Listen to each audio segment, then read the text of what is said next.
আমার ইউটিউব চ্যানেলের সব বন্ধুদেরকে স্বাগত জানিয়ে আজকে বুধবার আমি এসে গেছি আবার একটা সামার স্পেশাল রেসিপি নিয়ে। আজকে বানাচ্ছি ওরিও আইসক্রিম।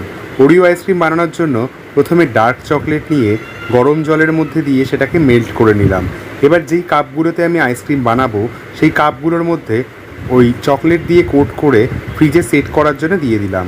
এবার হাফ লিটার মতন দুধকে ঘন করে জাল দিয়ে তার মধ্যে মিশিয়ে দিলাম গুঁড়ো দুধ ও কিছুটা মেল্ট করা চকলেট। এবার 4-5টা ওরিও বিস্কুটকে গুঁড়ো করে ওই দুধের মধ্যে মিশিয়ে দিলাম। ওই হাফ লিটার দুধটাকে মোটামুটি 300 ml মতন দুধে নিয়ে চলে এলাম। এবার চকলেট কোট করা কাপগুলোর মধ্যে মিশ্রণটা ঢেলে দিলাম। তারপর ওপর দিয়ে কিছুটা মেল্ট করা চকলেট ছড়িয়ে ফ্রিজের টেম্পারেচার একদম কম করে ডিপ ফ্রিজে 12 ঘন্টার জন্য এটা জমতে দিলাম।